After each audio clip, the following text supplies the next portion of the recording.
check.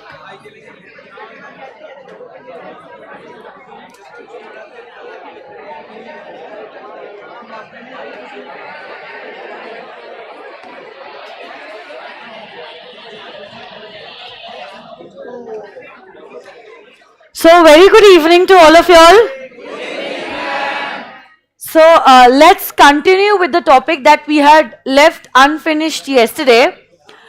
कल हम लोग देख रहे थे कि कंपनी इस शब्द का क्या मतलब होता है, और उसी कंपनी को समझने के लिए we learned about the features of a company.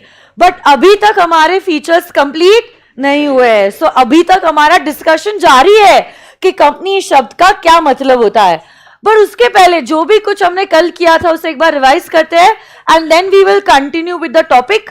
Company शब्द को आज एकदम डिटेल में समझ लेंगे और हम लोग लर्न भी कर लेंगे and then we will move on to the next concept today. देखो, मैंने शुरुआत की थी कल के सेशन की ये बताते हुए कि कंपनी को डिस्क्राइब करना बहुत डिफिकल्ट है. तो जब आप कंपनीज एक्ट भी देखते हो ना, कंपनीज एक्ट यही चीज कहता है that a company is a company. जैसे a mobile, what is a mobile? Mobile मतलब मोबाइल होता है. वैसे ही कंपनी क्या होती है? कंपनी मतलब कंपनी है. तो इस डेफिनेशन से खास हमें कुछ कंपनी के बारे में समझ में नहीं आता है, इसलिए हमने कंपनी के फीचर्स के बारे में कल देखा था. किसके बारे में देखा था? फीचर्स के बारे में देखा था. तो कुछ फीचर्स हमारे हुए थे, एक आखिरी वाला बचा हुआ था जिसको आज हमें कंप्लीट करना है and then we will go to the actual definition. And also certain जजेस have explained about the word company, उस बारे में भी हम लोग आज देखेंगे. कंपनी कैसी होनी चाहिए? चलो बताओ. Top class. T is for transferability of shares. O is for ownership अलग, मैनेजमेंट अलग. P is for, C is for, L is for, A is for, S for share capital, S for separate legal entity. Wonderful. मुझे बता, आज के जमाने में common seal mandatory है या ऑप्शनल है? तो अगर आपके पास कॉमन सील है क्या बात है, बट अगर आपके पास कॉमन सील ना भी है तो भी क्या चलेगा? साथ साथ में कंपनी आर्टिफिशियल पर्सन है या फिक्टिशियस है? लायबिलिटी किसकी लिमिटेड है? It is a liability of the members that is limited. Perpetual succession का क्या मतलब होता है? Continuous existence. क्या होता है? वापस से बोलो तो, कंटिन्यूअस एग्जिस्ट. तो मेंबर्स आएंगे, मेंबर्स जाए, बट कंपनी जैसी है जन्मों जन्मों तक, युगों युगों कंपनी फॉर्म ऑफ ऑर्गेनाइजेशन का एग्जिस्टेंस चलता ही रहेगा. ये जो कैपिटल होता है, it is not owned by one person, it is shared by many people. Okay, हो सकता है कुछ 10 लोग, 20 लोग, 100 लोग, 1000 लोग, लाखों लोग भी ये कैपिटल को शेयर कर सकते हैं in case of a public company. And that is why this capital is known as share capital. Capital को क्या कहते हैं बोलो तो? Share capital. Company form of organisation में ओनरशिप और मैनेजमेंट जो लोग होते हैं सेम होते हैं या सेपरेशन है? Directors are involve into the day to day activities जो होते हैं द मैनेजर्स, और कंपनी के ओनर्स होते हैं कंपनी के मेंबर्स, द शेयर होल्डर्स. खैर, आज आपका दूसरा तीसरा दिन है, इसलिए मैं शेयर होल्डर और मेंबर आपने कह भी दिया तो भी I will accept that particular statement of yours. But जब हम लोग आगे बढ़ेंगे, से 10 दिन बाद, 15 दिन बाद, हम लोग एक कंप्लीट सेशन लेने वाले हैं to thoroughly understand even the differentiation between a member and a shareholder. So ठीक है, अभी तो आप लोगों का फाउंडेशन का नॉलेज है, तो आपके हिसाब से शेयर होल्डर भी वही होता है, मेंबर भी वही होता है. बट नाउ सीपीटी या फाउंडेशन का सुहाना सफर अब हमारा खत्म हो चुका है. Now we have to really dive in deep into the subject. तो जब अब सब्जेक्ट की इतनी थरर नॉलेज लेने वाले हैं obviously we are also going to invest time in understanding two keywords, that is a member and a shareholder. और तब मैं आपको बताने वाली हूँ there is a very thin line of difference between the two words, but differentiation is really very important and you need to know when you are called a member and when you are called a shareholder. क्यों मैं आपको बताती हूँ? क्योंकि सारे के सारे rights और सारी की सारी ड्यूटीज मेंबर्स की होती है. किसकी होती है? So it might happen that you are a shareholder but you are not a member. It might also happen the other way around, that you are a member but not a shareholder. तो ये differentiation पता करना बहुत जरूरी है. Currently I'm just accepting the fact, I'm forgiving you that you are using these words interchangeably, but एक बार ये concept मैं आपको पढ़ा लूं, उसके बाद जहां मेंबर लिखना है वहां पे आप मेंबर ही लिखने वाले हो, और जहां आपको शेयर होल्डर लिखना होगा आपको एग्जामिनेशन में शेयर होल्डर ही लिखना होगा. Don't forget the fact that your paper is a subjective paper. Everything that you are writing in the examination is going to count. बहुत बार एग्जामिनेशन के बाद फिर बच्चे आते कहते मैम हमने सब कुछ लिखा, सब कुछ सही भी लिखा, बट फिर भी मार्क्स नहीं मिले. देखो, इंस्टीट्यूट की आपसे क्या कोई पर्सनल खुन्नस नहीं है कि बस इस बच्चे को तो फेल करना ही है, इसके शक्ल में ही लिखा है, नाम में ही लिखा है. ऐसा नहीं होता है. Okay, so there is a reason why the institute is deducting your marks, and these are small things which make a big difference, and that is why we are going to make it sure कि day one से हम ये छोटी छोटी चीजों पे stress कर रहे हैं, ध्यान दे रहे हैं, so that it becomes a habit to you eventually. तो जैसे हमने day one पे भी डिस्कस किया था, अगर आप एक्ट का नाम लिख रहे हो, आप कैसे लिखोगे एक्ट का नाम? हर एक वर्ड का पहला letter will be in capital. तो जैसे कि अगर आपको इंस्टीट्यूट कोई सवाल पूछती है, आपका सेंटेंस, जवाब का पहला सेंटेंस ही शुरू होगा कहते हुए according to the provisions of the companies act 2013. फिर T capital, C capital, A capital, comma करके 2013 आपने लिखना है. अरे हाँ है ना? कल जाके अगर आप स्मॉल में सब कुछ लिख देते हो, you can not expect that the institute is going to give you marks for that answer. Institute बोलेगा कि बेटा पहले तू ये तो सीख ले कि एक्ट का नाम कैसे लिखना है, फिर तू ये बता कि प्रोविजन क्या कहता है. सो ये छोटी चीजें है, but they make a big difference, specially in CA inter. CA inter is the crystallisation part. So institute is not going to take anything lightly. Everything will be seen to will be checked in detail. तो बहुत ज्यादा जरूरी हो जाता है ये छोटी छोटी चीजों पे ध्यान देना. But you need not worry, I will be keep on telling you these things as and when these topics come, and then you just have to make it sure you are marking them either by highlighting them or in red, या जो भी आपकी technique है कुछ चीज़ों को important mark करने की, वैसे आपने रिस्पेक्टिवली टेक्स्ट बुक या नोटबुक में कर लेना है, और उस चीज़ को ध्यान में रखते हुए फिर एग्जामिनेशन में उसी तरीके से या उन शब्दों को इस्तेमाल करते हुए आपने आंसर प्रेजेंट करना है. कल मैंने जैसे, I will give you a very simple example, एक एग्जाम्पल लिया था जहां मैंने आपको कहा था 5 मेंबर थे, पुणे से महाबलेश्वर जा रहे थे, and the car met with an accident. शांत हो गए. तो मैंने कहा था ना, पापा के शेयर्स बेटे के हो जाते हैं. तो इसको ना ट्रांसफर नहीं कहते हैं. ट्रांसफर तब होता है जब वॉलंटरीली कोई अपने शेयर्स बेचता है और दूसरा बंदा खरीदता है, उसको ट्रांसफर कहते हैं. यहां पे पापा की डेथ हुई है and bye operation of law बेटे के शेयर्स हो गए हैं. इसको ट्रांसफर नहीं कहते, उसको कहते हैं ट्रांसमिशन. Very good. क्या कहते हैं इसको? तो जब आप आंसर लिखते हो, बच्चे को लगता है ये सवाल तो इंस्टीट्यूट ने परपेचुअल सक्सेशन और सेपरेट लीगल एंटिटी और आर्टिफिशियल पर्सन के ऊपर पूछा है, but the answer is not only that. Apart from that, institute is also checking what reasoning you are giving in the answer. क्या आपने वहां पे ट्रांसफर लिखा है? अगर ट्रांसफर लिखा है, तुरंत आपके आधे मार्क्स वहीं पे कट हो जाएंगे. This is not a case of transfer, it is a case of transmission. So you have to be very vigilant. एकदम अलर्ट होना है कि किन शब्दों का आप इस्तेमाल करते हो आंसर्स लिखते वक्त. And that is why we are going to have a lot of writing practice in the class and homework, and over and above that we will be having tests also. वो test में ही आपको समझ में आ जाएगा where you are lacking behind. फिर बहुत बार आपको ऐसा लगता है बहुत अच्छा गया टेस्ट, बहुत अच्छे मार्क्स मिले गए, but you don't get those deserved marks because of these small reasons. Okay? तो देखो, अब हम लोग जा रहे हैं to the case of separate legal identity. कल हल्की सी झलक दी थी और मैंने आपको कहा था कंपनी फॉर्म ऑफ ऑर्गेनाइजेशन में मेंबर अलग, कंपनी अलग, डायरेक्टर्स अलग, कंपनी अलग. कंपनी तो है overall a separate person who has been created in the eyes of law. But इसी चीज को और क्लेरिफाई करने के लिए बहुत सारे केसेस हुए थे.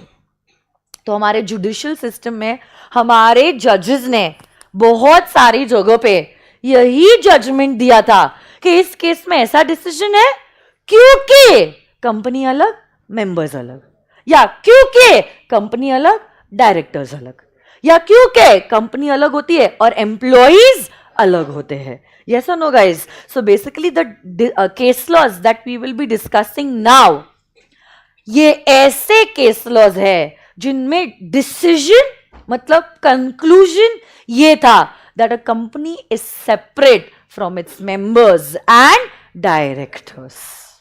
ठीक है, केस लॉज के फैक्ट समझ लो, उसमें क्या हुआ वो भी चीज को समझ लो, कंक्लूजन क्यों आया वो भी चीज को समझ लो. बट जब एग्जामिनेशन में आप आंसर लिखते हो, एक्चुअल केस लॉ में क्या हुआ है वो कंटेंट लिखना जरूरी नहीं है. सिर्फ रेफरेंस पार्ट में you are suppose to write down the name of the case law. क्या लिखना जरूरी है? Name of the case law. That is the only thing that is expected from you all. You are suppose to write down the name of the case law. तो name अच्छे से आपको याद करना होगा और उसी तरीके से आपको एग्जामिनेशन में प्रेजेंट करना होगा. ठीक है, तो हम लोग क्या पढ़ रहे हैं? लॉ पढ़ रहे हैं या एक्ट पढ़ रहे हैं? सब्जेक्ट का नाम क्या है? हम लोग कॉर्पोरेट एंड अदर लॉज पढ़ रहे हैं ना, लॉ पढ़ रहे हैं हम लोग. तो एक्ट के साथ साथ क्या हम केस लॉज भी देखने वाले हैं? तो देखो, आपके सिलेबस का पहला केस लॉ जिसका नाम आपने सुना होगा, Salomon versus Salomon and company limited. PPT दिखाना है मुझे Hemant. Okay, Salomon versus Salomon and company limited. देखिए यहां पे क्या हुआ है. You all have done this in CA foundation I believe. So थोड़ी सी मेरी स्पीड फास्ट रहेगी. Is that okay? कुछ मुझे लगता है 2 से 3 दिन कुछ टॉपिक्स कुछ नया रहेगा, कुछ ऐसे टॉपिक्स रहेंगे जो आपने ऑलरेडी फाउंडेशन में किया है. तो जो फाउंडेशन का करिकुलम है, my speed will be a little fast.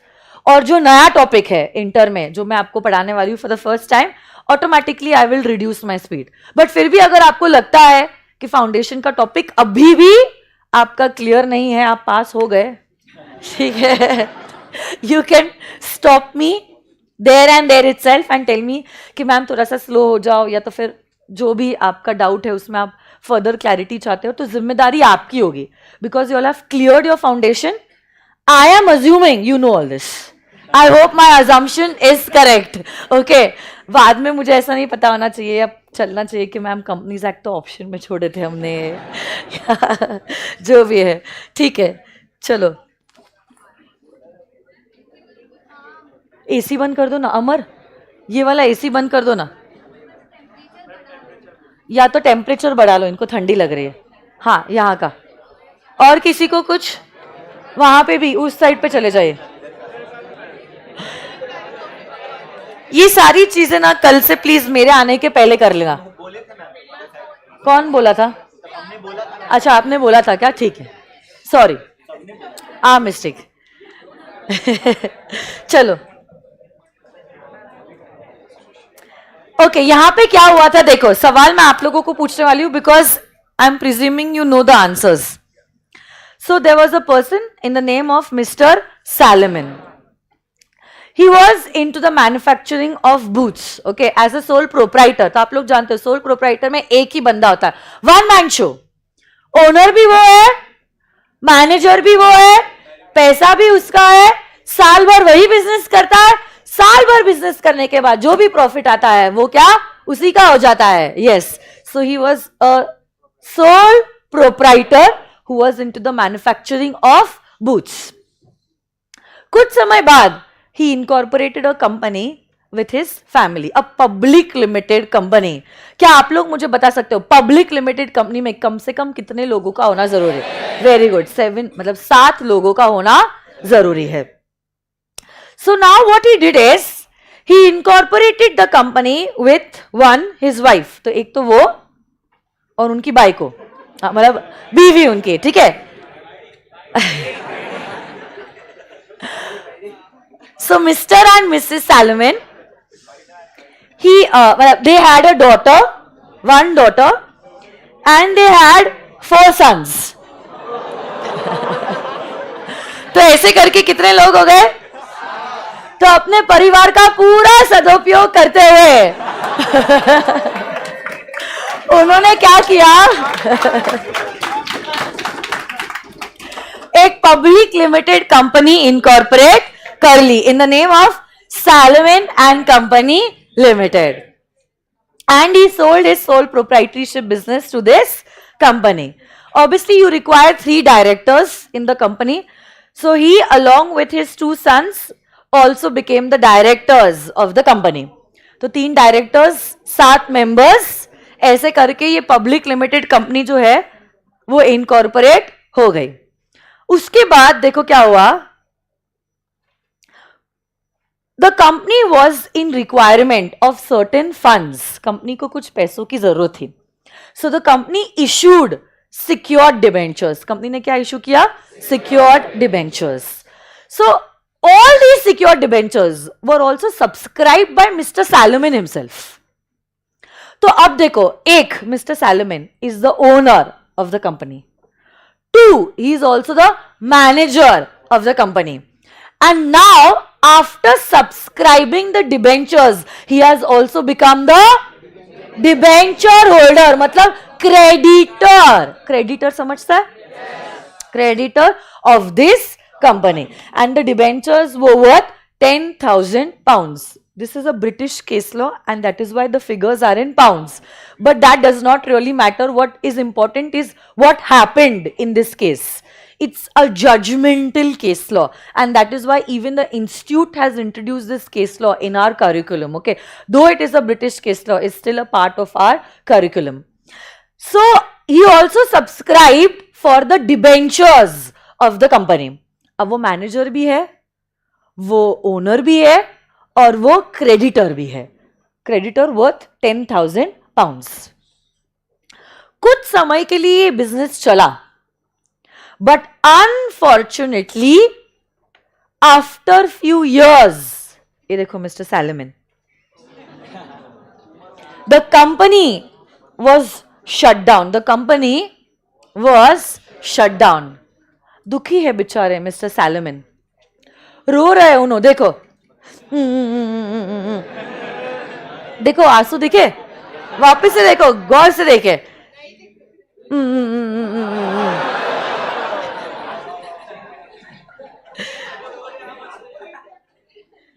रो रहे उन्होंने.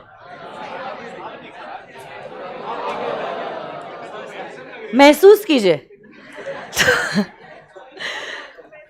So the company was running into difficulties, because of which the company had to shut down. In fact, the court declared the company to be insolvent. Insolvent? ऐसी कोई company जिसकी assets हो गई है कम और liabilities हो गई है ज्यादा. अब देखो, when a person would include a natural and an artificial person. Company is an artificial person. So when a person is declared as insolvent, क्या होता है? सारी की सारी एसेट्स को इस्तेमाल किया जाता है लायबिलिटीज को रीपे करने के लिए. क्या किया जाता है? सारी की सारी एसेट्स को इस्तेमाल किया जाता है लायबिलिटीज को रीपे करने के लिए. तो वाइंडिंग अप के वक्त कुछ सिचुएशन ऐसी थी. Total assets were 6050 pounds and liabilities were secured debentures 10,000 pounds and unsecured creditors 8,000 pounds. आ गए ना सारे के सारे unsecured creditors to the liquidator और कहा, हे लिक्विडेटर, ये जो पैसा है ये हमारा है. तो लिक्विडेटर कहता है नहीं नहीं, ये तो सैलमन को जाना चाहिए।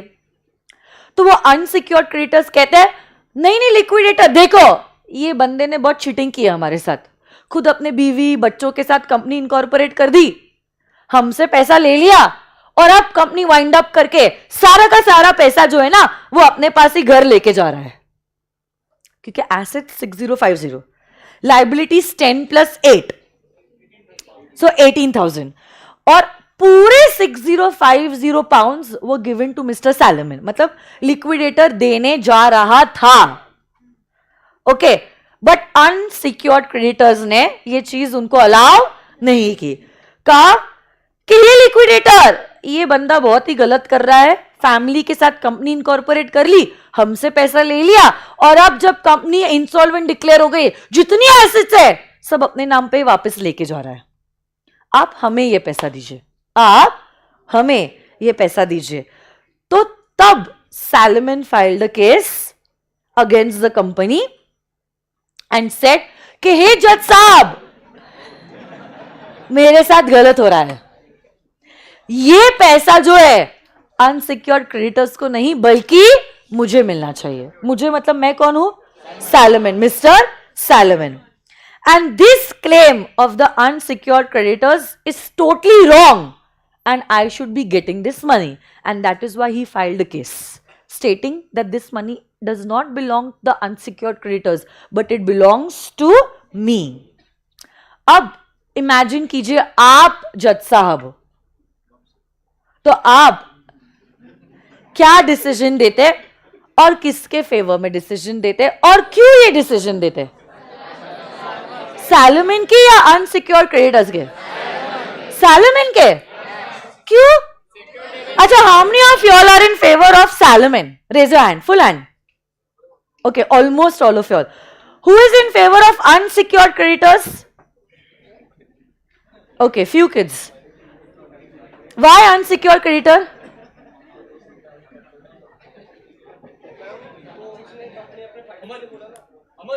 माइक दो ना अमर।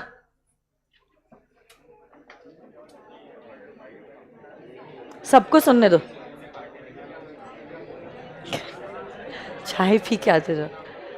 बोलो बेटा, क्यों अनसिक्योर क्रेडिटर के फेवर में? आवाज आवाज आवाज।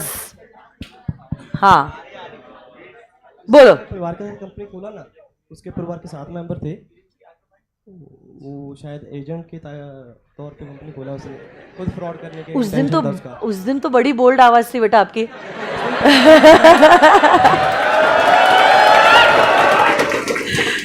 अब आपको समझ में नहीं आ गया?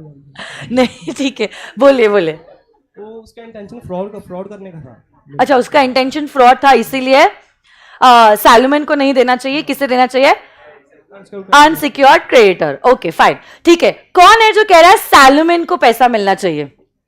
इस बच्चे ने पहले हाथ रेस किया, इसको दे दो। नेक्स्ट सवाल यहाँ के साइड के सेक्शन के बच्चों के लिए रहेगा। बोलो।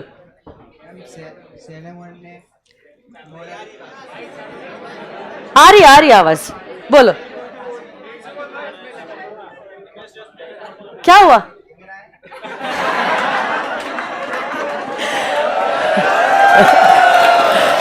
बोलो बेटा, पूरा भारत देख रहा है आपको, बोलिए।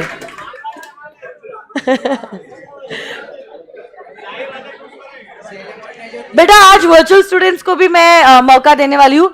एक बार अंकुश का फोन लेके आ जाओ ना, अंकुश का नंबर मैं बच्चों को शेयर करती हूँ तो उस पर बच्चे जवाब दे देंगे। मैम, सैलमन ने जो मोरली किया वो शायद गलत होगा, बट अकॉर्डिंग टू रूल्स उसने जो किया वो बराबर ही था, क्योंकि सिक्योर्ड क्रेडिटर्स को पहले पैसे मिलते हैं अनसिक्योर्ड से पहले। ओके फाइन, प्लीज आपका नाम क्या है? विनीत के लिए जोरदार तालियां। विनीत ने जो कहा है वो एकदम सही कहा है। According to law the payment first has to be made to the secured creditors and then to the unsecured creditor. ये जो पैसा है 6050 pounds should be given to Mr. Salomon, not as the owner or the director of this company, but as the secured creditor of the company. But as the secured creditor of the company. In fact, as an owner उसका तो पूरा capital loss हुआ है, अगर आप देखते हो उसकी पोजीशन, आपका फोन लगेगा, मुझे चलेगा? आपका नंबर बच्चों के साथ शेयर करोगे? अरे भगवान,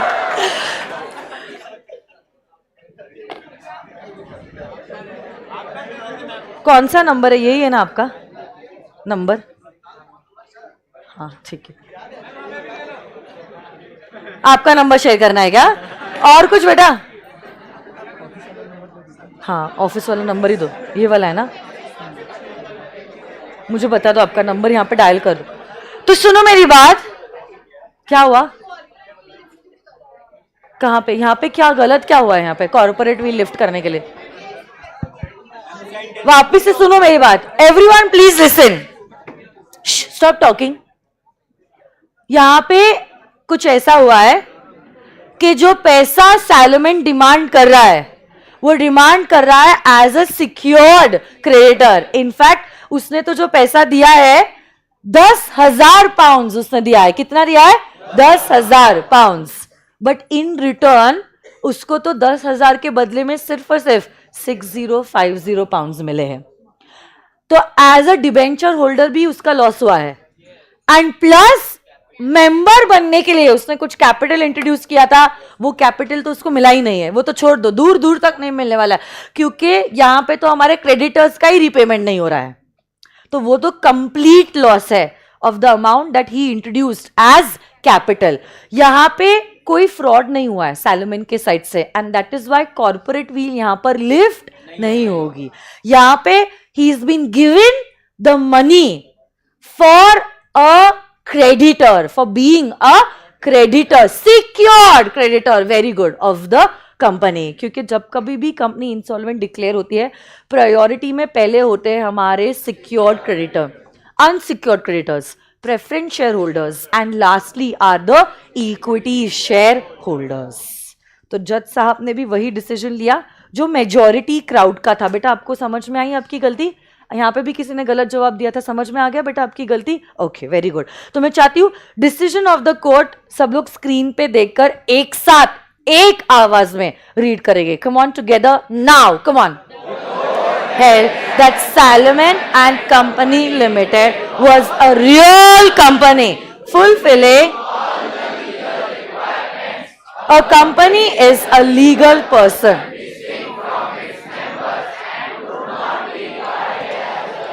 Or trustee of Mr. Salom. Also,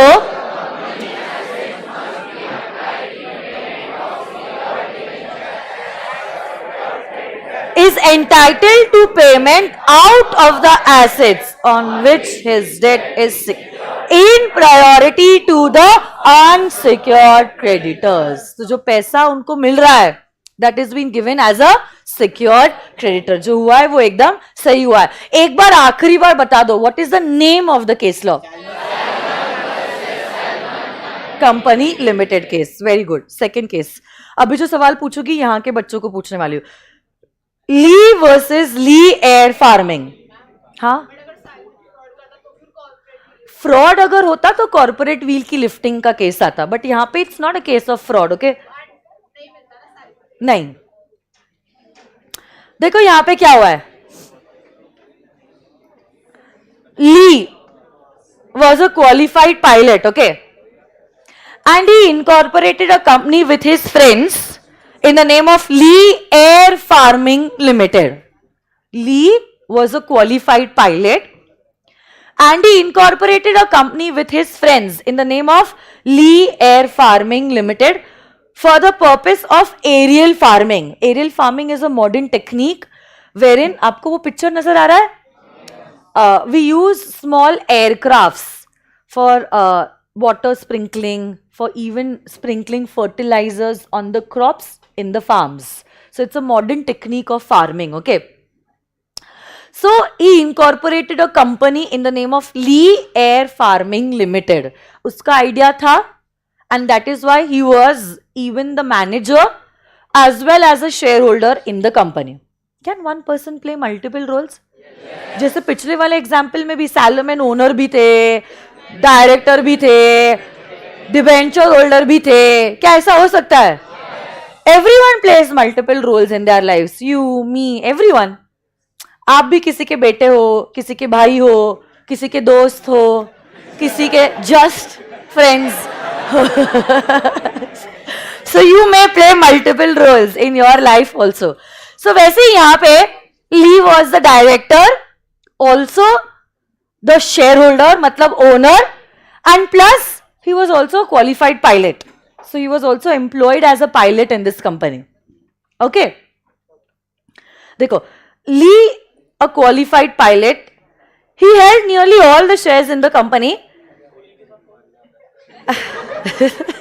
बेटा आप ना वो जो लिखा है ना उस कंटेंट पे फोकस कीजिए बेटा. वो ली के साथ कॉल है, उसके ऊपर चर्चा बाद में करेंगे. आप ऑफ ट्रैक जा रहे हो, ऑन ट्रैक आ जाइए बेटा.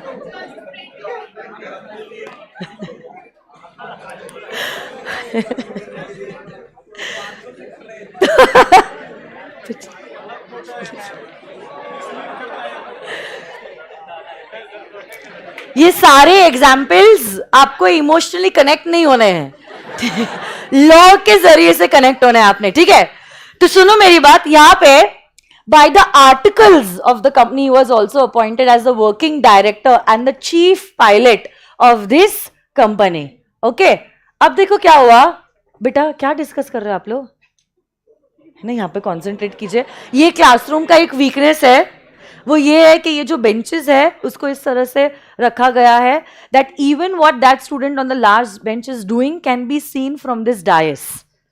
Okay, because there is an incline in the benches if you have observed.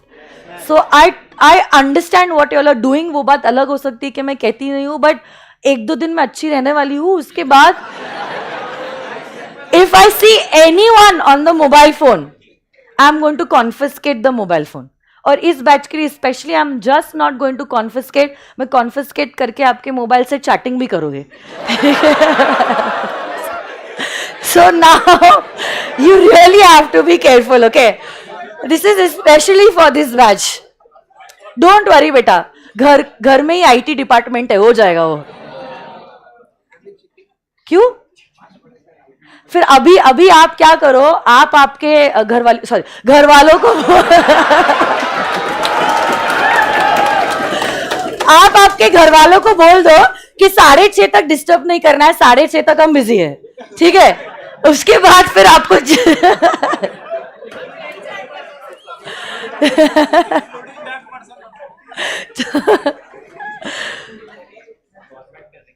उसके बाद I promise after 6:30 I will never ask you कि आप कहाँ हो, किसके साथ हो. ठीक है, then you all are free for the day.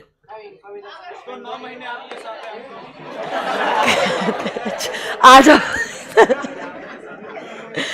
चलो. So yes, he was also the director and the chief pilot of the company. Now the company had a policy. The company had a policy that any person who dies during employment will get workman's compensation. Any person who dies during the employment will get workman's compensation. Unfortunately, एक बार कुछ ऐसी ही घटना हो गई. कितने नौटंकी वाला आप लोग. And Lee died while piloting the company's aircraft. 2 minute का silence. Mr. Lee died while piloting the company's aircraft.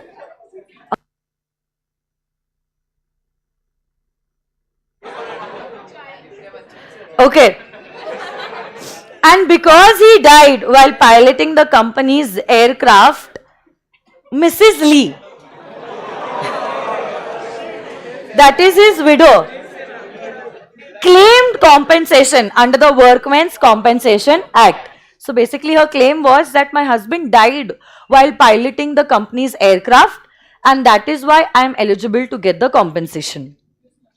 But the company denied to give the compensation. यहाँ के बच्चों को भी माइक देना है.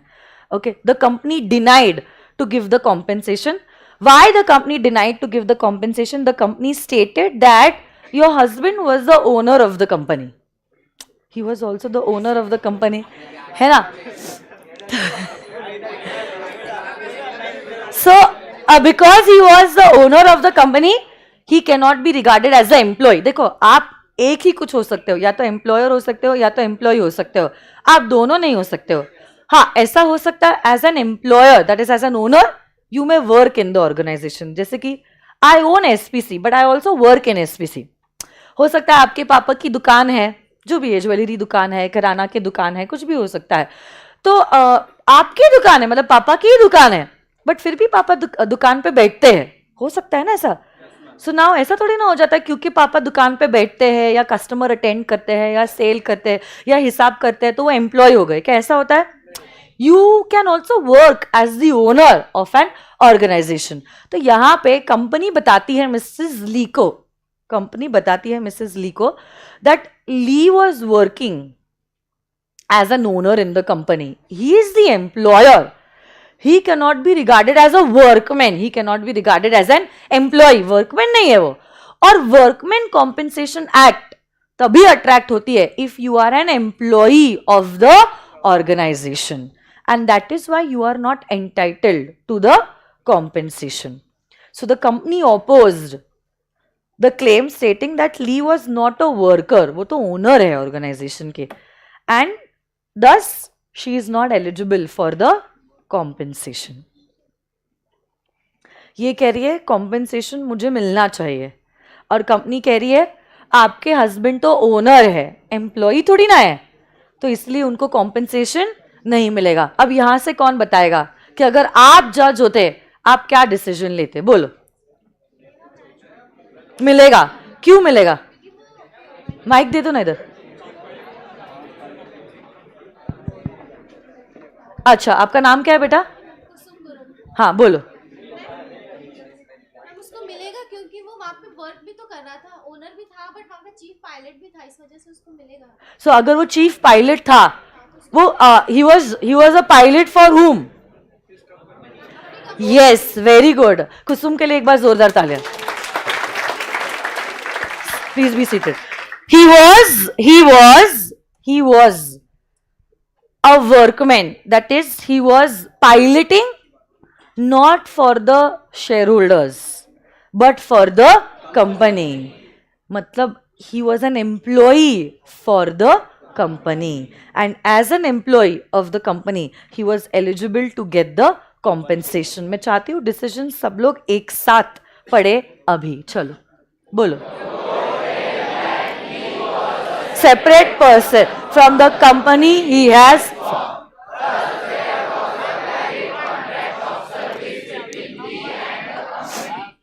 As Lee was killed in the course of his employment, his widow was entitled to the.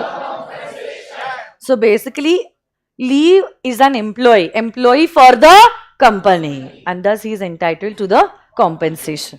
Lee versus Lee Air Farming Limited. दो cases हो गए. कौन से केसेस हुए? Salmon versus Salmon and Company Limited. Lee versus Lee Air Farming Limited. And last case for this concept is Guzar versus the Commissioner of Income Tax. ये हुआ है foundation में? Guzar versus the Commissioner of Income Tax.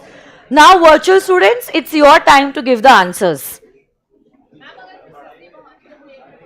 Sorry?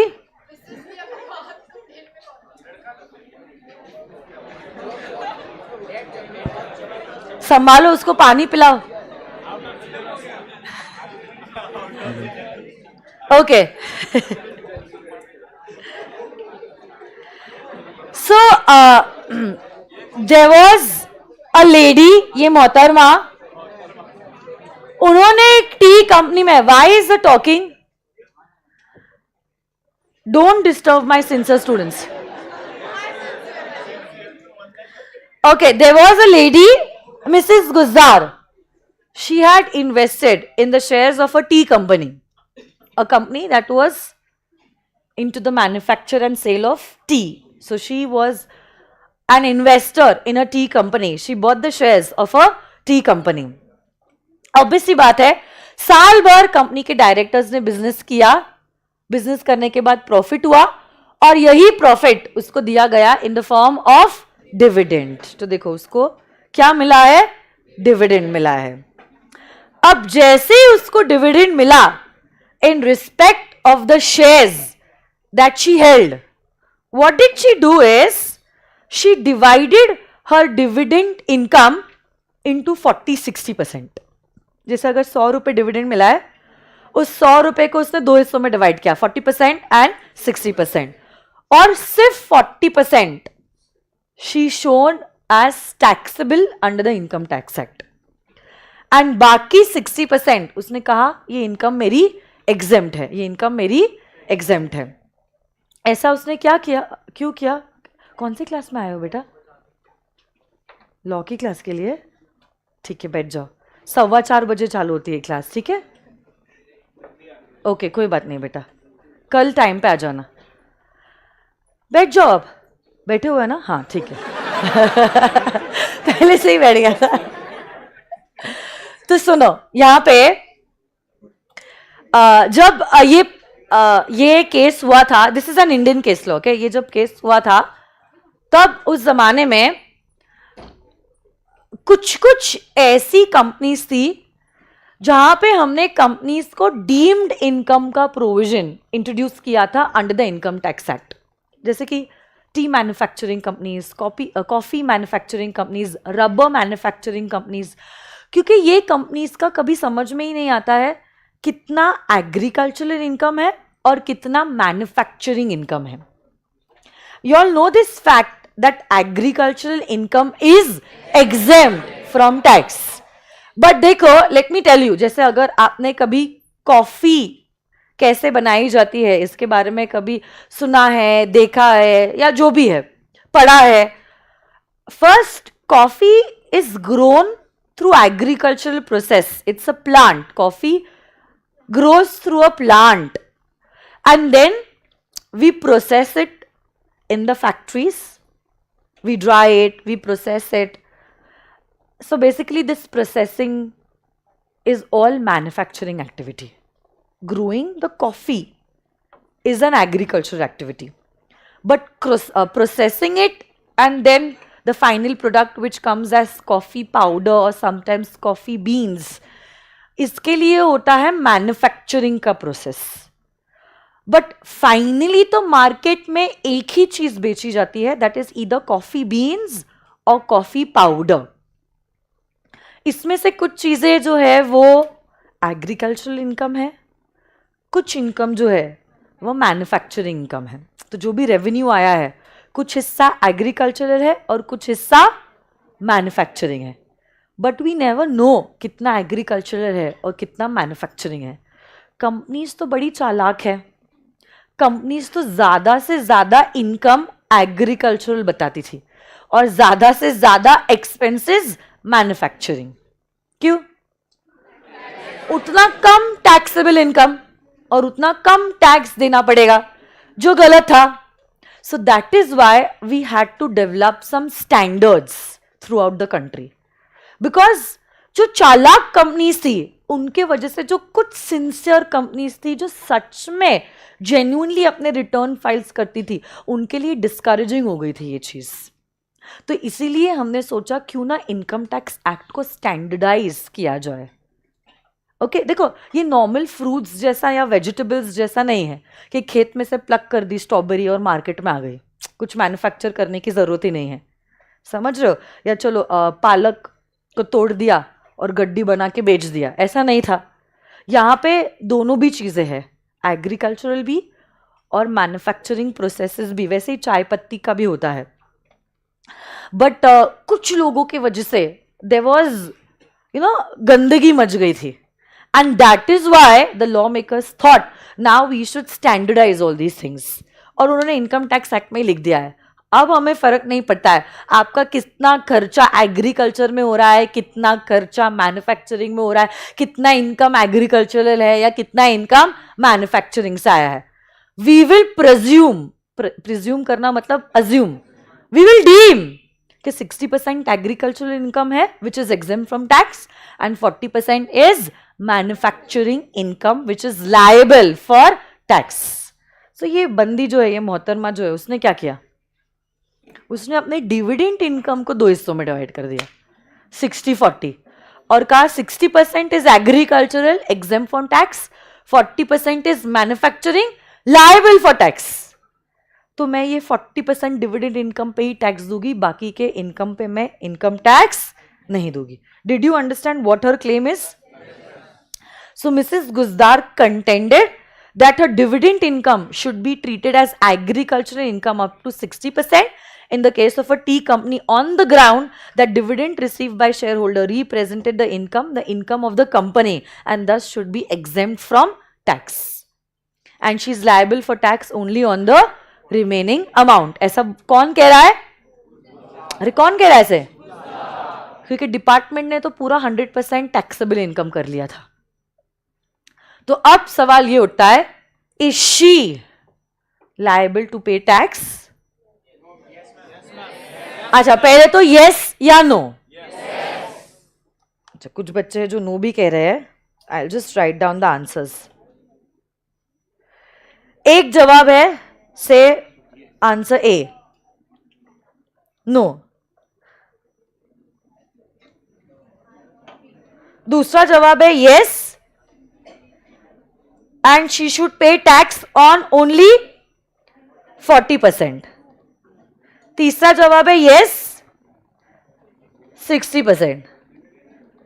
चौथा yes,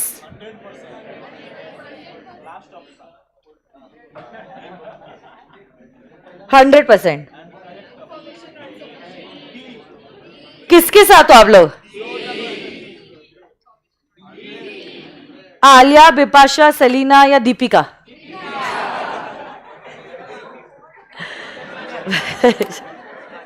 virtual बच्चों का जवाब देखने दो मुझे.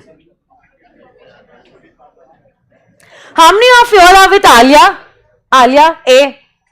यहां से मुझे किसी के नो बोला था ना?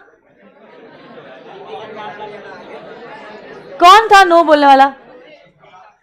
बाद में समझ में आया क्या? So nobody is with Alia.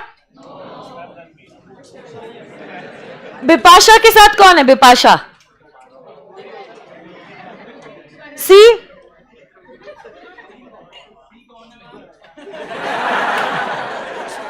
अच्छा, उसके ऊपर डिपेंड करता है क्या सी कौन है? एंड दीपिका के साथ कौन है? और बाकी के बच्चे? All of the above.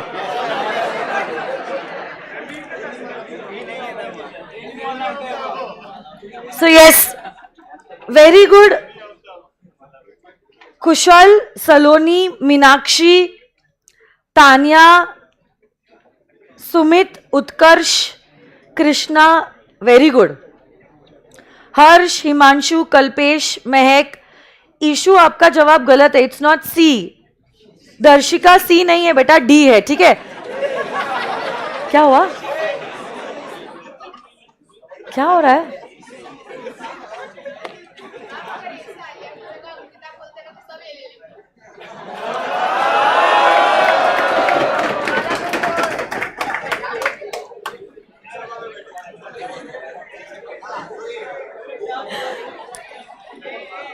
चलो, कल से स्वप्निल सर को बुलाना पड़ेगा.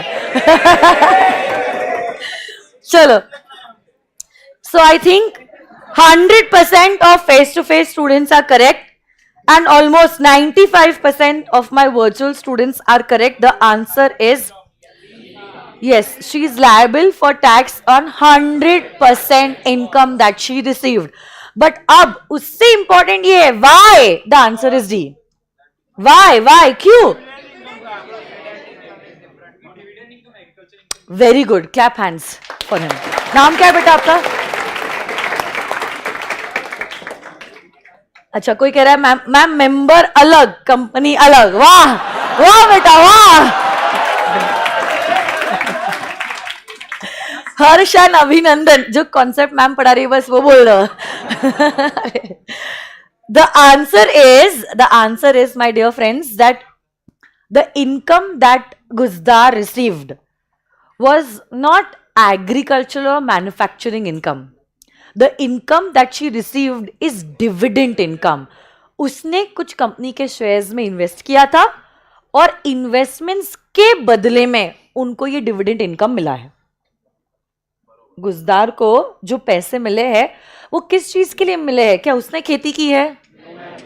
उसको पैसे इसीलिए मिले हैं क्योंकि उसने कंपनी के शेयर्स में इन्वेस्ट किया था. So basically my dear friends, what is happening over here is we got the return on our investment. We got the return on our so the income that she has received is dividend income which cannot be divided again into 40 and 60. already company ने अपनी income को 40 और 60 में divide कर दिया है and now the company is paying dividend which is taxable in her hands.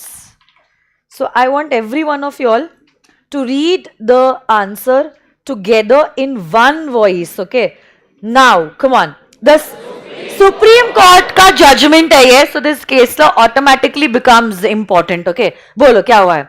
The supreme court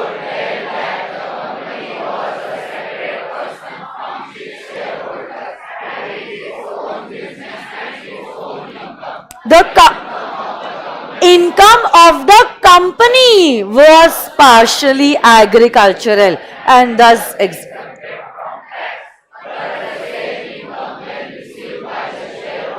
is dividend income and thus tax was payable on the dividend income. Did you all get this? तो देखो, जहां पे कल आपने आपके notebook में लिखा था ना टॉप क्लास, वहां पे मैंने लास्ट वाला पॉइंट जानबूझ के लिखा था सेपरेट लीगल आइडेंटिटी, क्योंकि उसके 3 बच्चे हैं. तो अब मैं चाहती हूं ये पॉइंट नंबर 8 का ABC लिखो और बिगर बोर्ड पे देखे. I am expecting you all to write down the name of the 3 case laws. Please write down the name of the 3 case laws. कौन से 3 केस लॉज है? Salomon versus Salomon and company limited. Gujdar, अच्छा ठीक है, Lee versus Lee air farming and lastly Gujdar versus commissioner of income tax. I hope everyone has a separate notebook for law now. कुछ हजारों के लिए अपने लाखों मत बर्बाद करना. सबने लिखना है. वही मैं कह रही हूं, 70 रुपए के नोटबुक के लिए अपने 6 महीने मत लगा देना.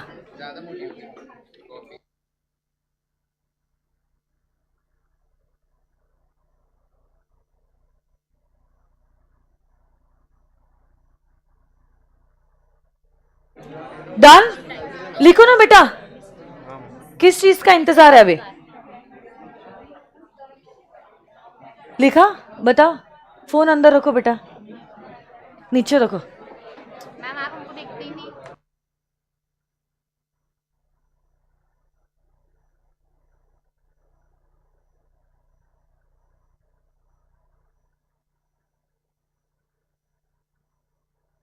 Salomon versus Salomon and Company Limited. Lee versus Lee Air Farming Limited. And lastly is Guzdar versus the Commissioner of Income Tax. अच्छा फाइन. मिसेस गुजदार, बस खुश, versus the Commissioner of Income Tax. हाँ, लिखना हो तो लिख सकते हो. चलो, virtual students are also done. So let's continue.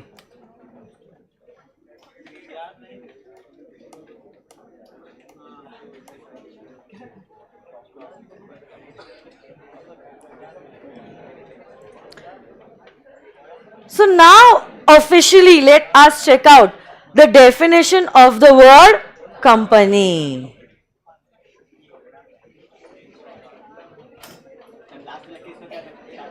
Huh? Guzdar versus the Commissioner of Income Tax. Guzdar, Guzdar, Guzdar versus the Commissioner of income tax.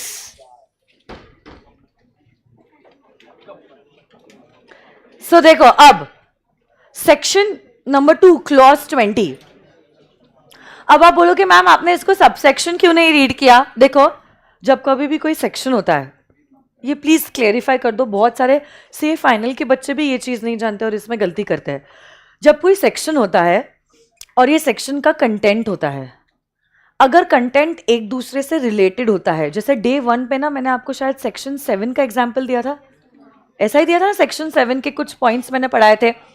जब पढ़ाए थे तब मैंने आपको कहा था सेक्शन 7 सबसेक्शन 1 क्लॉज ए, क्योंकि सेक्शन 7 के सारे पॉइंट्स जो थे ना वो एक दूसरे से इंटरकनेक्टेड थे। Those were all relating to incorporation of a company only, कि कंपनी को अगर इनकॉर्पोरेट करना है तो कौन सी सारी चीजें आपको फॉलो करनी होगी, उन्हीं सारी चीजों के बारे में सेक्शन नंबर 7 में बताया गया था। बट अगर कोई सेक्शन होता है और उसका कंटेंट एक दूसरे से रिलेटेड नहीं होता है, तब फिर आप क्या करते हो, उसके जो सब पॉइंट्स होते हो ना, उसको सबसेक्शन ना रीड करते हुए क्लॉज रीड करते हो। जैसे कंपनीज एक्ट जो है उसमें section 1 is about the short title, applicability and the commencement of this act, and section 2 is all about definitions. Section number 2 is all about, बहुत सारी डेफिनेशंस इस एक्ट में दी गई है, बहुत सारी definitions. Okay, but now the definitions are not interconnected to each other. Company की definition थोड़ी ना डायरेक्टर की डेफिनेशन से रिलेटेड है, डायरेक्टर की डेफिनेशन थोड़ी ना से मेमोरेंडम के डेफिनेशन से रिलेटेड है, मेमोरेंडम की डेफिनेशन थोड़ी ना किसी और शब्द से फॉर एग्जाम्पल प्रोस्पेक्टस की डेफिनेशन से रिलेटेड है। सो बहुत अनेक डेफिनेशन एक्ट में दी गई है जिनका एक दूसरे से कोई भी संबंध नहीं है। इसलिए रीड करते वक्त हम ऐसा कहेंगे सेक्शन नंबर 2 क्लॉज 20। कैसे पढ़ेंगे बोले तो, section number 2 clause 20 of the Companies Act defines a company. Company means a company means a company means a company means a which is incorporated under this act. This act means the Companies Act 2013 or under any previous company law. So इससे ये बात समझ में आती है 2013 वाला सबसे पहला एक्ट नहीं है कंपनीज एक्ट का, उसके पहले भी कंपनीज एक्ट आ चुके हैं। जैसे कि इसी के पहले वाज द कंपनीज एक्ट 1956, उसके भी पहले था कंपनीज एक्ट 1913। तो अगर आपकी कंपनी उस एक्ट में इनकॉर्पोरेट हुई है तो भी हम आपकी कंपनी को कंपनी ही मानेंगे और आपको 2013 के प्रोविजंस फॉलो करने पड़ेंगे। जैसे Reliance power limited was incorporated in the year, it was incorporated in the year 2008. It was incorporated in the year 2008. So basically it was incorporated under which act? क्या अंबानी जी ये कह सकते हैं कि हमें तो 2013 वाली एक्ट अप्लाई होती नहीं है क्योंकि हम लोग तो इनकॉर्पोरेट हुए थे 1956 एक्ट के अंदर और 1956 एक्ट तो रिपील हो चुकी है, तो हम कुछ नहीं फॉलो करेंगे? अरे बोलो ना, क्या वो ऐसा कह सकते हैं? या अगर आप Infosys limited, Reliance industries limited, Tata Motors limited, वो भी ऐसे ही कहेंगे हम लोग तो पुरानी एक्ट के अंदर इनकॉर्पोरेट हुए थे और वो एक्ट तो रिपील हो गई ना, हटा दी गई है अभी कानून की दुनिया में से, तो हम लोगों को तो 2013 की एक्ट एप्लीकेबल ही नहीं है। क्या ऐसा कह सकते हैं? हम उन्हें कहेंगे देखो, company means a company even if you are incorporated under any previous company law। तो क्या रिलायंस पावर को कंपनीज एक्ट 2013 के 470 सेक्शंस फॉलो करने पड़ेंगे? क्या टाटा मोटर्स लिमिटेड को कंपनीज एक्ट के 470 सेक्शंस फॉलो करने पड़ेंगे? Now you have no other option, you will have to follow it. Yes और no guys? But as I told you all yesterday कि ये डेफिनेशन से हमें खास कुछ समझ में नहीं आता, इसीलिए तो हमने फीचर्स देखे हैं। फीचर्स मतलब जो चीज चाहिए या जो चीज है। और बहुत सारे ऑनरेबल जजेस ने कंपनी को एक्सप्रेस किया है, कंपनी शब्द को डिफाइन किया है. जैसे कि यहाँ पे Justice Marshall said that a company is an artificial person, it is invisible and intangible. तो आप उसको देख नहीं सकते हो, आप उसको सिर्फ महसूस कर सकते हो. It exists in contemplation of law. कानून की आंखों से देखो. कुछ बच्चे कह रहे कानून अंधा है. अच्छा, एक चीज मैं आपको बताना चाहती हूँ, fun fact. I think you all don't know about this. अगर आप कह रहे हो कानून अंधा है, why the lady of justice has a blindfold. हाँ, lady of justice has a blindfold because now she is not going to discriminate between any person. ये अमीर है, ये गरीब है, ये लड़का है, ये लड़की है, ये वाइट है, ये ब्लैक है, इस तरह का डिस्क्रिमिनेशन लॉ नहीं करने वाला है. And that is why we have the blindfold. Okay, तो ब्लाइंड फोल्ड इसीलिए है बिकॉज हमारी नजरों में सब एक है. कानून वही देख सकता है जो आप दिखाओगे. So that is why the decisions are based on proofs. समझ में आ रहा है आपको? हम लोग पहले से ही कुछ प्रिज्यूम नहीं करेंगे कि हाँ ये अमीर आदमी है या he is a superstar, so decisions will be taken in his favour. We are going to take decisions according to what proofs you are showing us in the court of law. ठीक है, तो उस हिसाब से मैं बोल रही हूँ कि कानून की आंखों से देखो. अभी ये मत बोला कि कानून अंधा है. ठीक है, so this company person exist in the eyes of law. वैसे ही जस्टिस जेम्स जो है वो कहते हैं that a company is an association of persons United for a common object. दो या दो से ज्यादा लोग मिलकर कुछ पर्टिकुलर पर्पस के लिए कंपनी को इनकॉर्पोरेट करते हैं. एंड लास्ट, हाँ, could be for making profit और not for making profit, but there is a particular common objective. और जस्टिस लिंडे जो है वो कहते हैं that the company is an association of persons. But I think better understanding is the features that we have done yesterday. इससे ज्यादा और कुछ नहीं है. ये अगर कोई ऑर्गेनाइजेशन में चीजें होती है तो हम कहेंगे कि ये ऑर्गेनाइजेशन एक कंपनी है. लास्ट बैच में मुझे किसी ने पूछा था कि मैम ये लोग भाई है क्या? Justice James, Justice Marshall, Justice Linde. Justice is a title that is given to them. जैसे मैं कह रही हूँ माननीय Narendra Modi.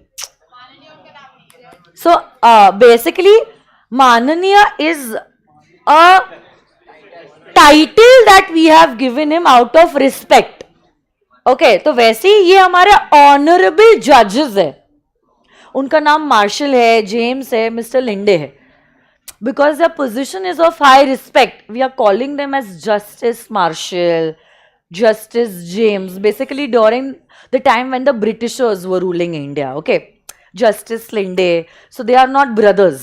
They were the judges of the court, and they gave these definitions to make you all understand what a company form of organization is. Yes or no, guys? Wonderful. एक आखिरी बार मुझे बता दो, कंपनी कैसी होनी चाहिए? T is for O is for P is for C is for L is for A is for S for share capital, S for separate.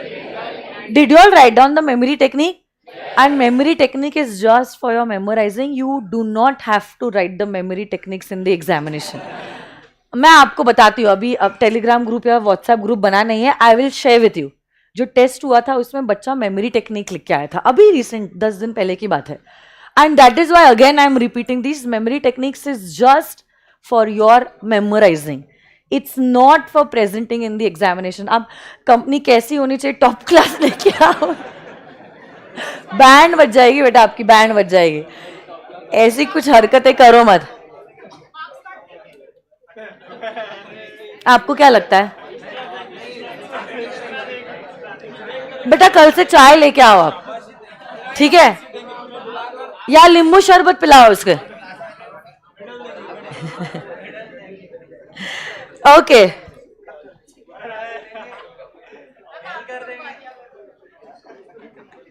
और कुछ बेटा? चलो,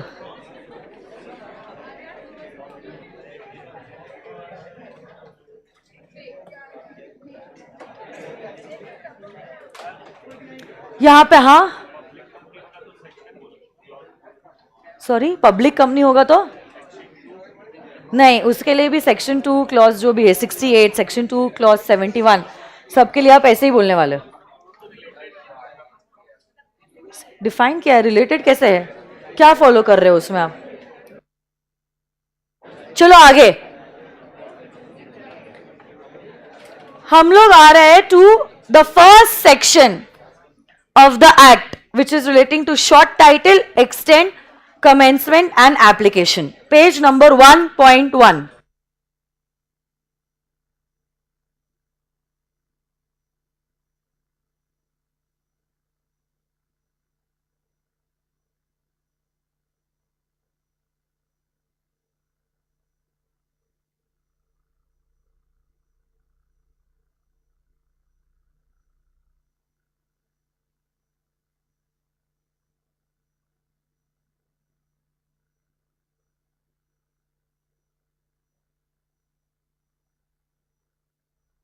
So we are officially starting with the act, and the first section of every act usually talks about the short title, extent, commencement and application. सुनना अमर, प्रसाद को बोल के ये जो चैप्टर नंबर 1 है कंपनीज एक्ट का, उसकी पीडीएफ पिन करे.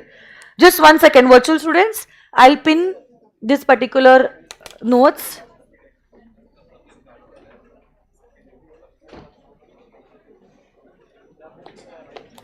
Till that time you all can refer the screen, okay? Those who don't have the books, you all can refer the screen.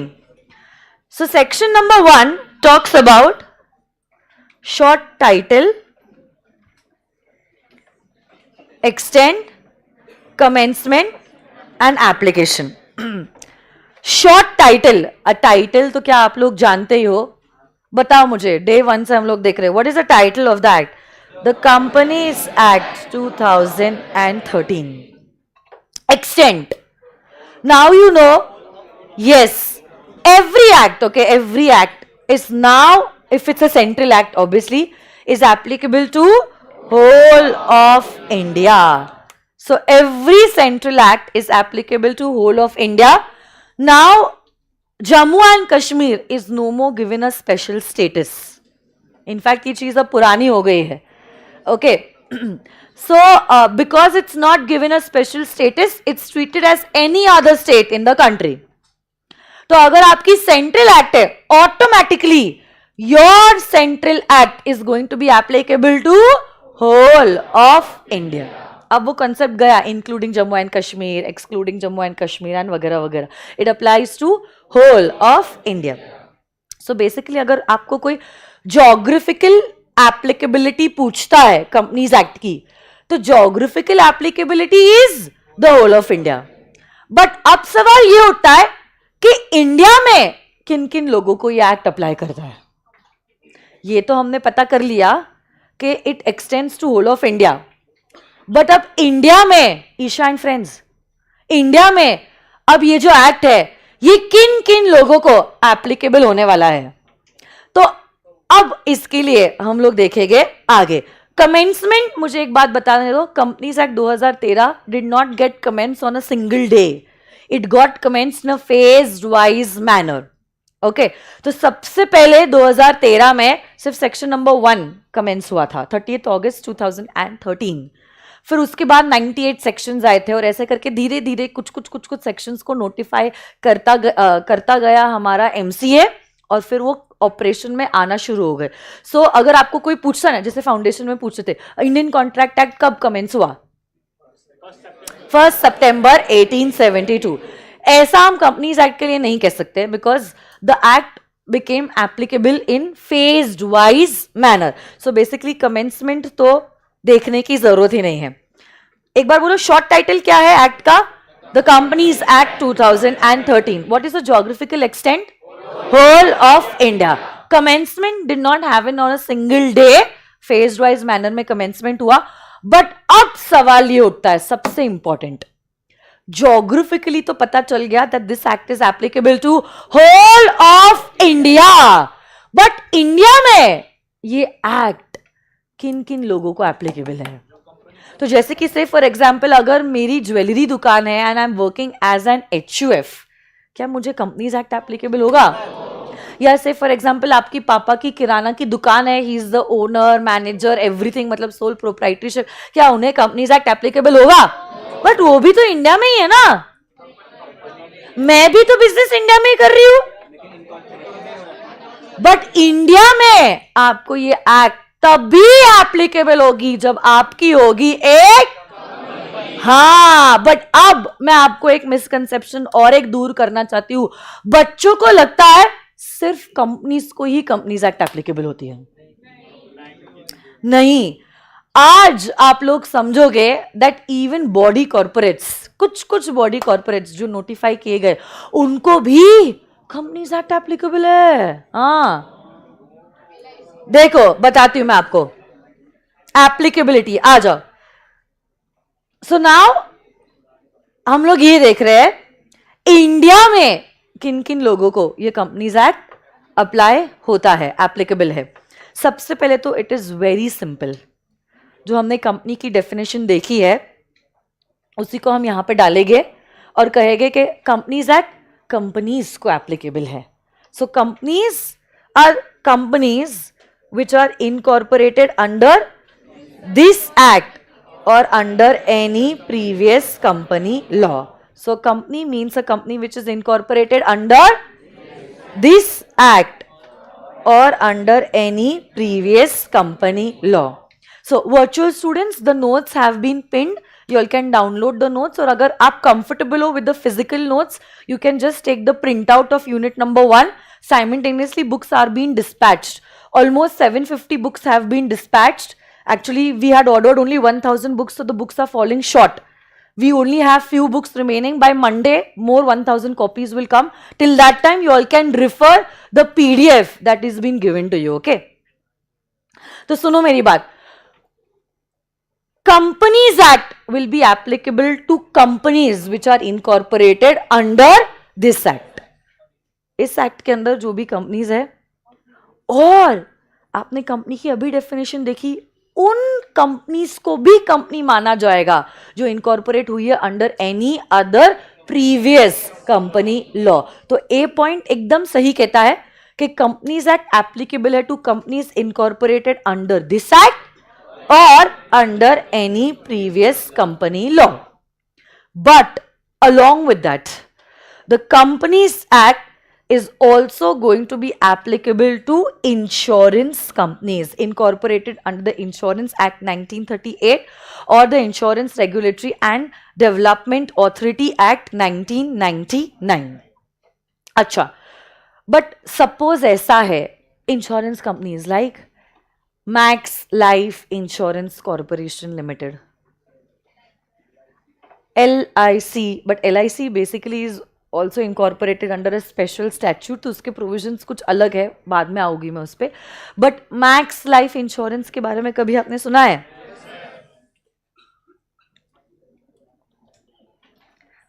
जैसे max life insurance corporation limited, so it's incorporated under the Insurance act. उसको भी companies act applicable है, उसको भी, अरे बोलो ना, Companies act applicable. Companies act is applicable to every kind of insurance company, okay, whether incorporated under the Insurance Act और under the Insurance Regulatory and Development Authority Act, IRDA. But now it might happen कि आपके insurance act में कुछ एक चीज लिखी गई है और आपके कंपनीज एक्ट में कुछ और लिखा गया relating to the same thing, relating to the, तो जैसे कि से फॉर एग्जाम्पल इंश्योरेंस एक्ट कहता है डायरेक्टर्स की मीटिंग साल भर में 9 बार होनी चाहिए, एग्जाम्पल पर्पस, एग्जाम्पल कि आपके डायरेक्टर्स की मीटिंग साल भर में कितनी बार होनी चाहिए? 9 बार। कंपनीज एक्ट कहता है कि आपकी डायरेक्टर्स की मीटिंग होनी चाहिए साल भर में कम से कम 4 बार। तो डायरेक्टर्स की मीटिंग के बारे में ही यहां पे कुछ लिखा है और वहां पे और कुछ लिखा हुआ है। The provisions are inconsistent with each other. Inconsistent मतलब आपको समझता है, नॉट मैचिंग विथ। इनकंसिस्टेंट का क्या मतलब होता है? Not matching with. तो अब लॉ मेकर कहता है अगर पर्टिकुलर चीज से रिलेटेड, सेम चीज से रिलेटेड कंपनीज एक्ट में कुछ एक और आपके रिस्पेक्टिव एक्ट में और कुछ लिखा गया है, obviously the specific act will prevail over the Companies Act. So you will follow your respective act. Yes or no, guys? तो इसलिए वहां पे लिखा है except in so far as the said provisions are inconsistent with the provisions of the Insurance Act or the IRDA. Yes or no, guys? So Companies Act is applicable to each and every company incorporated under this act or under any previous company law. It is also applicable to insurance companies. Companies Act is also applicable to banking companies. So banks जैसे कि axis Bank limited, हाँ है ना, या HDFC bank limited, क्या इन लोगों को भी कंपनीज एक्ट फॉलो करना पड़ेगा? बट अगर आपके बैंकिंग रेगुलेशन एक्ट के प्रोविजंस कुछ एक चीज कहते हैं और कंपनीज एक्ट के प्रोविजंस और कुछ कहते हैं, आप किसको फॉलो करोगे? Banking regulation act. Simple, because that is specially created for banks, so obviously we will follow the specific provisions over the general provisions. Example लिख रहे हो ना आप लोग? Axis Bank Limited textbook में लिख लो ना।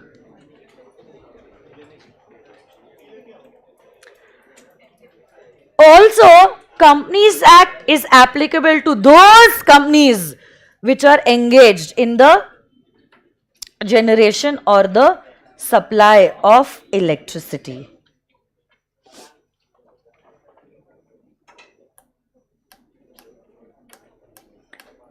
Companies Act is also applicable to any other company which is governed by a special act which was passed for it under the parliament.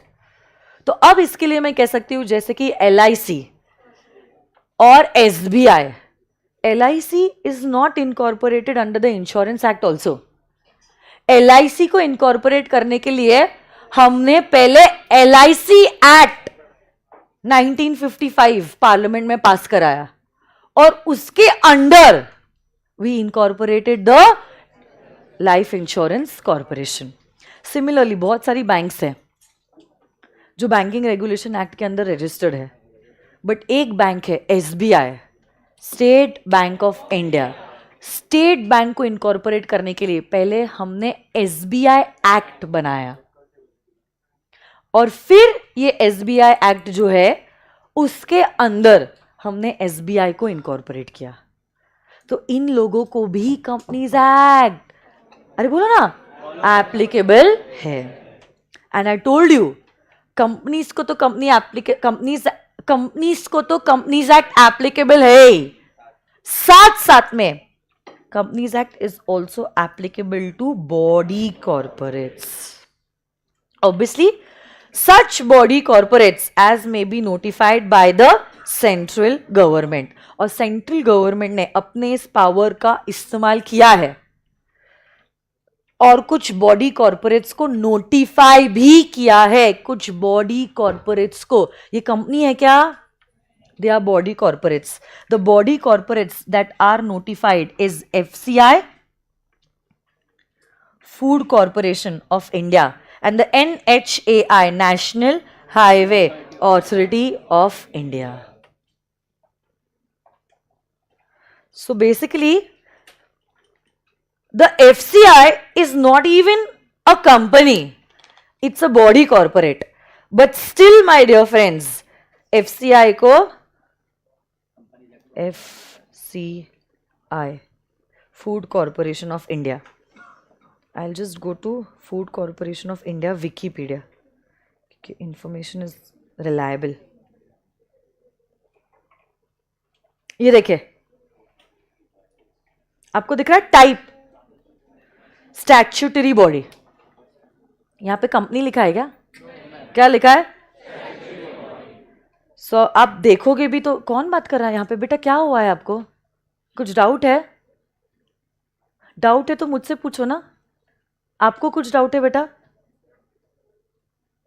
इन दोनों को पूछ रही हूं. फिर क्यों बातें कर रहे हो आप लोग? चलो. सो FCI is a statutory body that is created and run by the government of India. So basically, my dear friends, this is not even a company, it's a statutory body. statute से बनी हुई, मतलब by operation of law, किसी law के वजह से हमने इसको बनाया है. Does not even fall under the definition of a company, but still इस statutory body को Companies Act applicable है. वैसे ही my dear friends, national Highway Authority of India,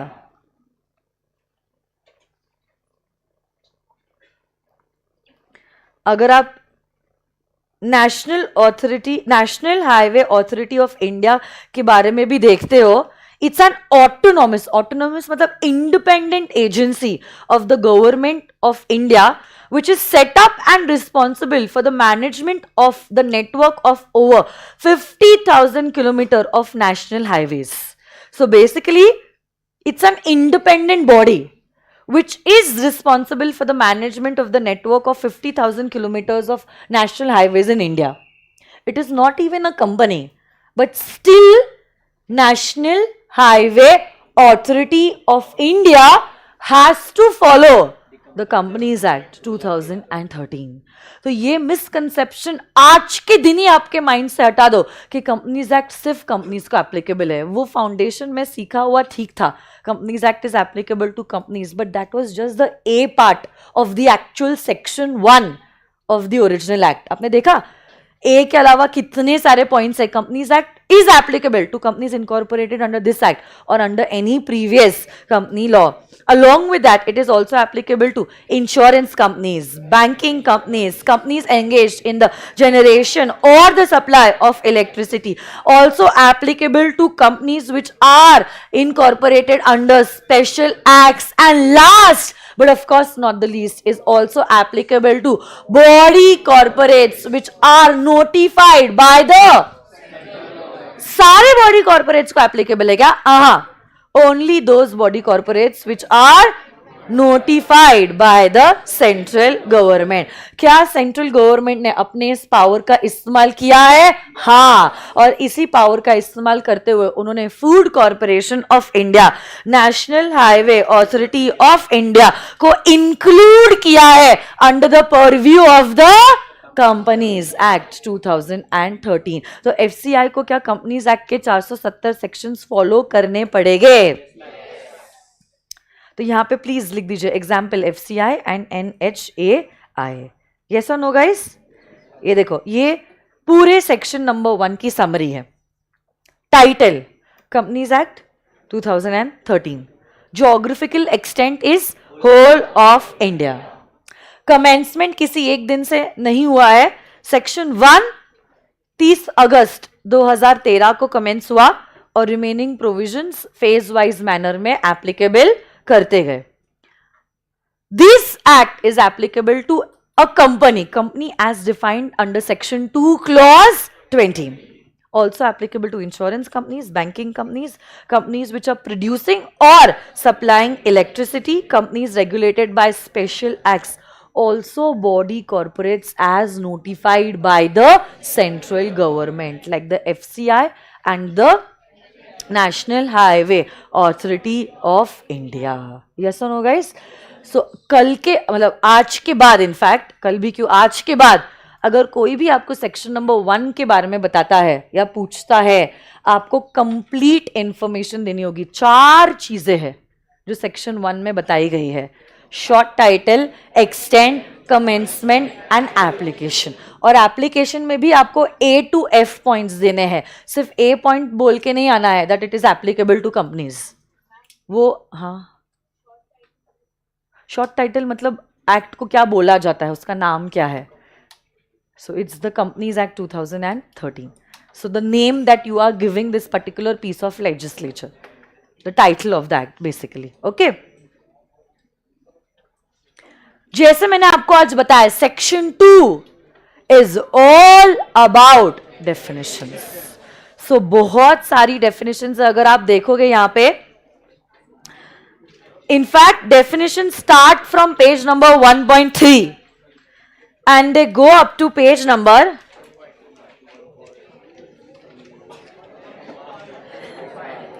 and the chapter actually gets ended over here.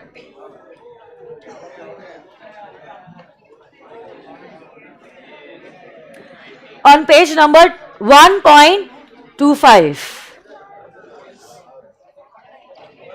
But एक बात मैं आपको बताना चाहती हूं, all the definitions are not a part of CA Inter. These are the definitions given under the Act. All the definitions do not form a part of your CA Inter syllabus, जो आपके 149 से 470 sections है ना, जो CA final में है आपको, उससे रिलेटेड जो डेफिनेशंस के पार्ट है वो obviously is a part of CA final syllabus. But yes, जो CA इंटर में आपको पढ़ना जरूरी है 1 से लेकर 148, those definitions part form a part of your curriculum. But देखो, अब मैं ऐसे नहीं करने वाली हूँ कि मैं सेक्शन 2 शुरू करूंगी तो सब डेफिनेशंस एक साथ पढ़ा दूंगी। That's going to be really very monotonous, बहुत बोरिंग हो जाएगा ये subject. I already told you that I need to make you fall in love with this subject. तो इसीलिए हम लोग कैसा अप्रोच करेंगे मैं आपको बोल दूंगी, नहीं तो बाद में बच्चे बोलते मैम आपने ये पढ़ाया ही नहीं, ये तो हुआ ही नहीं, ऐसे कैसे, आपने तो स्किप कर दिया। कुछ स्किप नहीं कर रही हूँ, सुन लो अप्रोच। आज के बाद आपने अगर किसी ने सवाल पूछा तो मैं जवाब नहीं दूंगी, तो अच्छे से सुन लो। The strategy that I am going to use is from tomorrow. कुछ कंटेंट आपने ऑलरेडी फाउंडेशन में किया है, वो कंटेंट से रिलेटेड जो डेफिनेशंस है वो हम कल परसों में देखेंगे, और उसके बाद हम लोग एक्चुअली शुरू करेंगे with section number 3, formation of a company. और फिर 3 से लेकर हम धीरे धीरे धीरे 148 तक जाते जाएंगे। जैसे जैसे कोई भी सेक्शन में कोई वर्ड आता है, जिस वर्ड को एक्ट में डिफाइन किया गया है, जैसे कि से for example section number 4 is talking about memorandum of association, तो वो बताता है मेमोरेंडम का कंटेंट क्या होता है और कंटेंट में आप क्या क्या लिखते हो। तो सेक्शन 4 में डायरेक्टली सिखाना चालू नहीं करोगी, first we will go to section number 2, और उस सेक्शन 2 में जिस तरह से मेमोरेंडम को डिफाइन किया है हम वो डेफिनेशन देखेंगे, और फिर हम सेक्शन 4 को समझने की कोशिश करेंगे। वैसे ही section number 5 is talking about articles of association, तो पहले डेफिनेशन देखेंगे फिर सेक्शन 5 का कंटेंट देखेंगे। So basically in short, section 3 से लेकर 148 सेक्शन में अगर कोई वर्ड आता है, सेक्शन में अगर कोई वर्ड आता है जिसको लॉ मेकर ने डिफाइन किया है अंडर सेक्शन 2, हम उसी सेक्शन के साथ तुरंत उसकी डेफिनेशन भी कर लेंगे, and then we will look into what the section is saying. So in this manner what will happen is you will not feel boring while doing this subject. नहीं तो एक साथ इतनी definitions करना, it's like a headache. And along with that, when you are doing the definitions along with the content, you will also be easily able to correlate between the two. And that is why the content part and the definition part will go hand in hand. They cannot be taught in isolation. In fact, एक चीज मैं आपको बताना चाहती हूँ, ये पूरा companies act जो मैं आपको पढ़ाने वाली हूँ ना, मेरा अप्रोच ही ऐसे होने वाला है that we are going to learn in a manner where we are going to connect the sections with each other. मतलब एक स्टेज तो ऐसा आएगा जहां पे आपने 8-9 डेफिनेशंस को एक दूसरे से कनेक्ट किया है, डेफिनेशंस को और डेफिनेशंस के साथ साथ इवन कंटेंट को। कुछ ही दिन में आने वाला है, क्योंकि सारा कंटेंट जो है वो एक दूसरे से रिलेटेड है। तो जब तक आप सारी चीजों को एक साथ नहीं देखोगे, I don't think so you will be able to thoroughly understand what the provisions are trying to say. एक मिनट में, अगर प्रीवियस बैच के नोट से तो मैं चेक कर रही थी,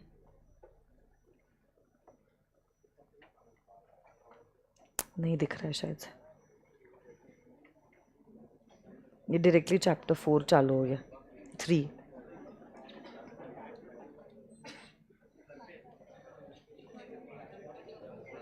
तो देखो मैं आपको बताती हूं एक एक सेक्शन कैसे एक दूसरे से रिलेटेड होता है। Basically companies act is like a spider web,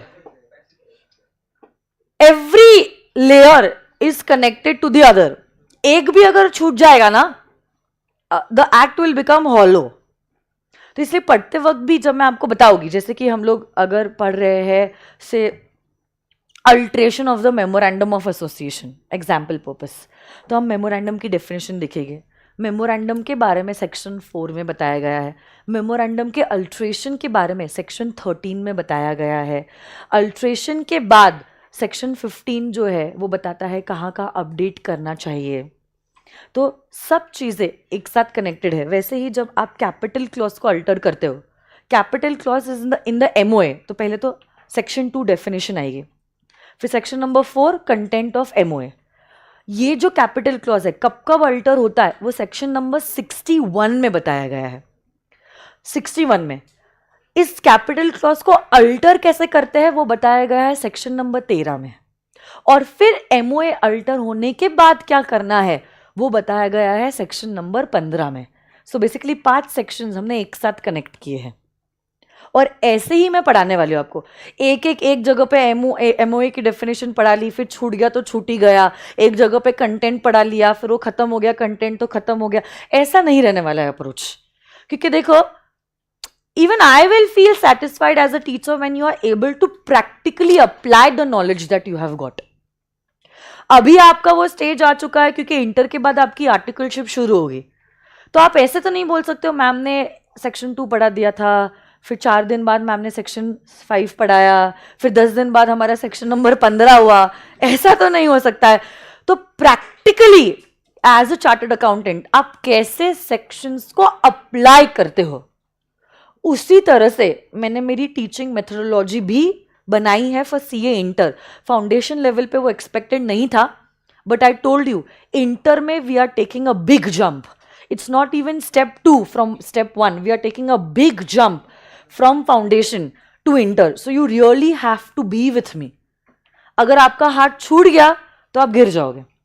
और आप ऐसा नहीं कर सकते तो जैसे फाउंडेशन में किया था कि चलो आज छुट्टी ले लेंगे, कल कवर अप कर लेंगे, because even if you miss a single day it's going to be become really very difficult for you the next day. ठीक है, अभी तो 2-3 दिन कुछ नहीं लगेगा क्योंकि सब कुछ हमारा फाउंडेशन में मेजॉरिटी हुआ है। But once we will start with inter curriculum then you really need to work hard. आप लेक्चर के आवर्स से ही समझ गए होगे कि how deep the syllabus is. I already told you all के सिलेबस पहाड़ जितना है और समय सिर्फ चींटी जितना है। So you need to plan from day 1 itself. आपको आज ही पता है कि आपका नवंबर 2022 में अटेम्प्ट है, उसके हिसाब से ही आप आपका डे शेड्यूल कीजिए, आपका टाइम टेबल बनाइए। जो भी क्लास में हर रोज हो रहा है उसकी आप पढ़ाई कीजिए। होमवर्क अगर कुछ मिल रहा है उसी दिन पे आप होमवर्क कर दीजिए। बैकलॉग 0 रखिए, क्योंकि हम सोचते हैं हम बाद में बैकलॉग कवर करेंगे, बट वो कभी होता ही नहीं है। वो संडे बैकलॉग के लिए कभी आता ही नहीं है, seriously. So don't create any backlog.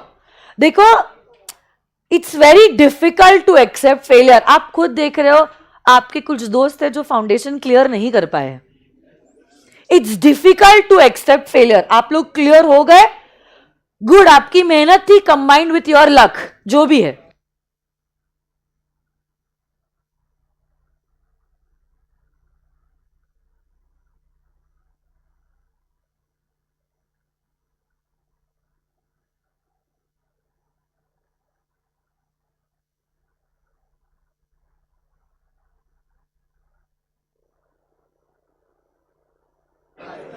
आज आप लोग फॉर्चुनेट हो that you all are in CA inter, but your friends, some friends who couldn't clear, आप सोचो उन्हीं बुक से वापस से वही चीज पढ़ना, it's not an easy job. Ask your friends if you feel कि मैम कुछ भी बोल रही है. आज तक जिंदगी में कभी फेल नहीं हुए हम. 10th तक तो कभी नहीं हुए. 11th 12th तो एग्जाम दिए बिगर ही पास हो गए. दिया है क्या? कुछ कुछ कॉलेजेस में तो ऐसे ही पास कर दिया था. तो online I know how sincere you all are. So you all have never ever come across failure, and believe me, accepting failure is not easy. It's one of the toughest thing an Indian child could face. So because our upbringing was done like that. So देखो हम लोग fortunate थे कि हम लोग foundation में clear हो गए, but now we don't want people to say that it was just your luck which made your clear foundation. क्योंकि अगर आप इंटर क्लियर नहीं होते, लोग यही बोलने वाले हैं, वो लोग रुके हैं ये बोलने के लिए कि अरे लक अच्छा था इसलिए पास हो गया. क्योंकि अगर मेहनत करता तो इंटर भी क्लियर करता, बिलीव मी. और ये बोलने वाले पहले आपके आजू बाजू हो गए. तो don't give people opportunity to talk rubbish about you, क्योंकि आपको पता है, आपको खुद पता है कि कितने पेन से आप गए हो और कितने सैक्रिफाइसेस आपने किए हैं. तो आपके कैरेक्टर को जज करने का मौका लोगों के हाथ में आपने देना ही नहीं. कुछ महीनों की मेहनत है, सिंसियरली आप लोग कर लो, उसके बाद 3 साल मजे ही मजे है till final examinations are due. ज्यादा लोड नहीं है. इनफैक्ट आई टोल्ड यू, ये एग्जामिनेशन आप क्लियर कर देते हो, योर लाइफ इज सेट. तो आप अच्छे से पढ़ाई कीजिए, लेक्चर्स को सिंसियरली अटेंड कीजिए. जो होमवर्क मैं देने वाली हूं वो होमवर्क आपने करना है. Even the virtual students, test देने हैं और क्लास में टाइम पे आना है. ठीक है, आज मैं इतना ही पढ़ाती हूं, बाकी का हम देखेंगे कल. धन्यवाद. Thank you so much for your patient listening. See you all tomorrow. Bye bye.